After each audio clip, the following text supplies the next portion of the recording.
Hey, what's up everybody? Gonna do a little session here with the Splinter and the Splinter Z. Got all my stuff. I got my Sneaky Pete globe. Got the 14mm water pipe adapter. And this little guy is from Delta 3 Studios. It's designed for the Grasshopper, but I find that it fits 14 mils real nice, and you can just pack it in like that, and it works well. Today I'm going to be using the black tie hemp mothership, so that's pretty exciting. Haven't tried this yet. Just barely got it. So I'm going to start loading this into the grinder. Now, as I was kind of saying about the Splinter, is that it's all wood, which is nice. One of the kind of drawbacks I find personally is that it's really tough to dial in the actual mod.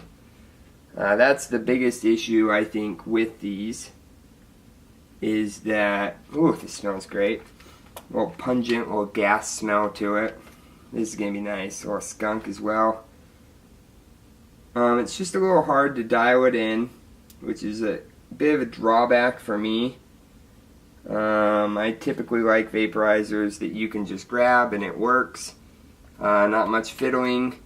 I don't mind it as much, but it is certainly a bit of a pain when you have to do it this way. I got the Wismic, the RX3, the Gen 3. I have the Evic on there, so it's all set up. TCR is at 180. Do about 380 degrees. It's at 20 watts, so we'll give that a go, kind of see how it rips. AJS is the one who recommended these settings for the Splinter, so I gave it a go and it worked well. As I say, it's kind of difficult because, I mean, without him telling me that, I don't know that I would have ever found it. It works okay in watt mode. It just isn't the best. Oh, that's nice. Scoop this up with the Delta 3 little scooper I have, which works amazingly. As I spill all over the place. Yep, it's just all over. That's fantastic. Oh, well. But it works well.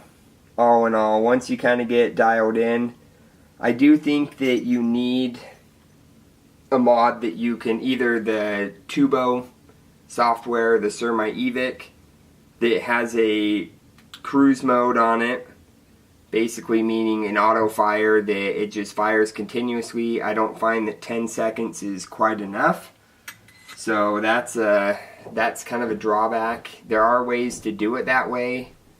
I just personally don't really use it like that, so this tends to work better. But let's go ahead and take a first draw. I'm going to let this warm up a little. Maybe.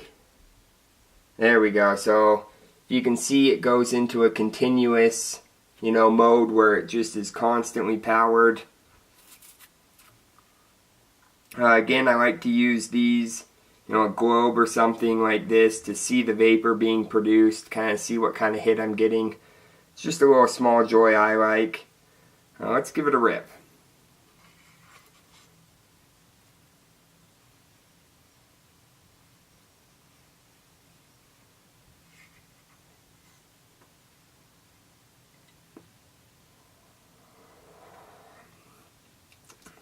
Not bad, tastes good.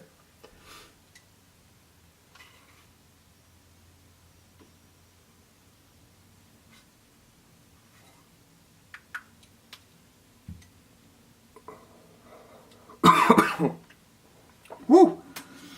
It's a little strong when you let it keep. Oh, jeez. I'm sorry, guys. Didn't expect that. It's a little strong if you let it keep going.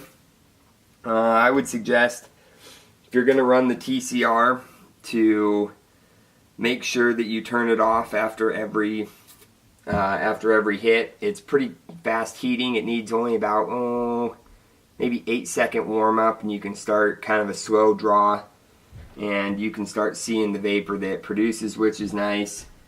That got a little cooked there. You can certainly on that you can go through it quick, do some big hits, cash the bowl. But just for kicks and giggles, let's take this guy off. Power that off. Pretty warm. Let's take this off and do what Ryan, the person who created the Splinter, he calls it log mode. Thread this on.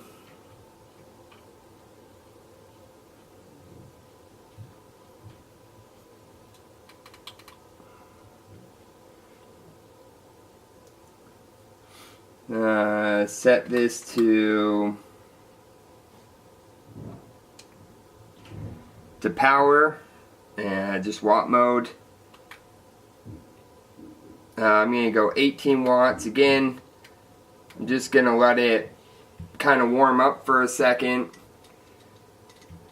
Do a little preheat. It's at low watts, so you don't have any issues with the heater glowing or anything like that. They're pretty soft draws for the most part. They're not heavy hits like that last one. I've yet to play with TCR with these. I probably won't, just because I need to get this back to AJS. Thank you for letting me use it. Let's give it a go.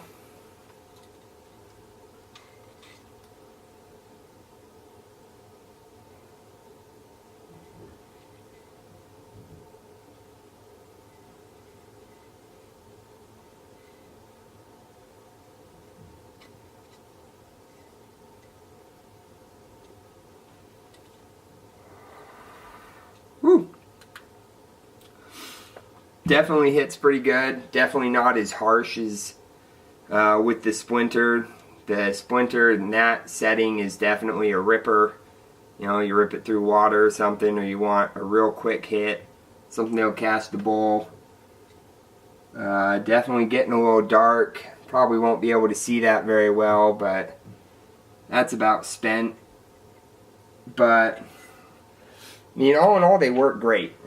They're a good little vape. The downside, again, would be the mod itself. It takes some, kind of tinkering with if you want to go into the TCR values. These are meant for, vaporizing nicotine, e-juice.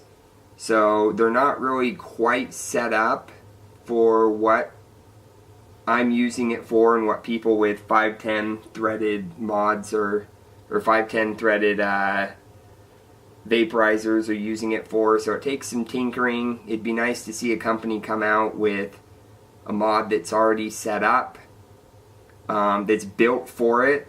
Tubo does that. Funky Junk, he has the Tubo Evic that comes set up kind of like that. But it'd just be nice to see a mod that's specifically built for these purposes, so you can interchange 510 threaded 510 threaded heaters, and it's just not a big deal. That's really my biggest gripe on any of this. It works well. I like it, but again, I had to download different software onto this that from what came with it. Most mods will only fire for about 10 seconds, and then either you have to re-hit the button real quick, or that's the hit you get. And that just doesn't really work for these particular style vaporizers.